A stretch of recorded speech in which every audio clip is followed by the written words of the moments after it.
Now I hear, right, that this climate change thing is bringing with it a mob ton of challenges. But what I really need to know is how to deal with it. And they got different ways of going about it. They got mitigation and adaptation options.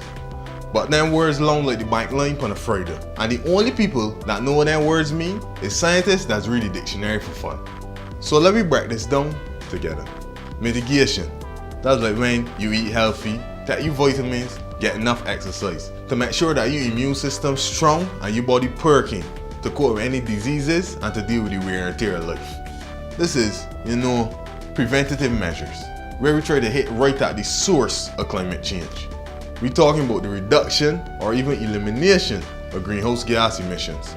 Adaptation though, that's like when you done get the cold, body starting to get a little run down, and you gotta go to the doctor, take tests, buy medication, do all sorts of things to try and help you to cope with the things that you're already going through. So adaptation options, these are things we do to cope with the impacts that we're already feeling and putting things in place to cope with future impacts. But in this video, we want to look specifically at adaptation options.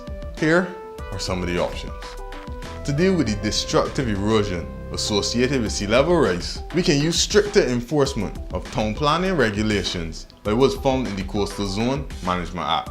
This sea level rise, when coupled with the storm surge associated with high energy events, can cause serious impacts. So the construction of multi-purpose structures like the Richard Haynes Boardwalk on the south coast can help to reduce physical impact while having economic value. They provide a barrier, stopping the coast from getting mashed up, plus is an amenity for recreation and business.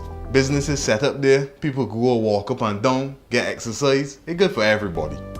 Then they got the alternative, the thing that people don't necessarily rush to do. Habitat protection and restoration. These are things like marine protected areas and coral reef rehabilitation. You see, we can use these strategies to protect our reefs, and in turn, the reefs protect our coastlines. They reduce the incident wave energy and help to stop erosion. It's worked like a speed bump. That's basically slow down the wave before they hit the coastline. But I think, that the most important adaptation options are those targeted towards the management of our water resources.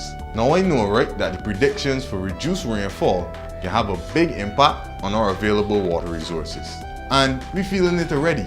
People already going without water. And with limited rainfall, the provision of a sustainable supply, it can get really tricky. So to ensure that we maximize supply and that people could get water, strategies like rain and storm water catchment can be really helpful. Or we could try check dams, where instead of letting the surface water flood out the place and then run off to sea, we could barricade it, slow down the flow, and let it build up so we can use the water for our own purposes, or leave it and let it soak through the ground and fill up our aquifers. But did you know that 80% of our rainwater is lost as surface runoff? You ever see how whole tunnels flood? That's real water. We could be capturing that instead of letting it run off to sea. You can let all our water waste. You know how much different ways they got to capture that water. You could let it run off the roof and capture it in a drum. Or you could dig a hole in the ground, line it, and let the water build up there. Or you can even use the check dams that I talked about before. And we could do these things ourselves. Don't wait upon government, it's we water. We could never have a plaster for every sewer, but these adaptation options can really help to soften the blow of climate change to come in the future. But remember, Granny used to say, prevention, better than cure, and the early bird is get the sweetest flower. If we want to reap the full benefits of these adaptation options, we need to start working on implementation and sustainable management plans in the near future. But there's a lot to be said about our individual actions. The simple things done around the household, by you, by me, by the 200 and something thousand other Bajans, these things can really help us to manage the water resource issues that we're bound to have. But these are only some of the things that we can do to cope with climate change. If you want to learn more about them, go and check out these links.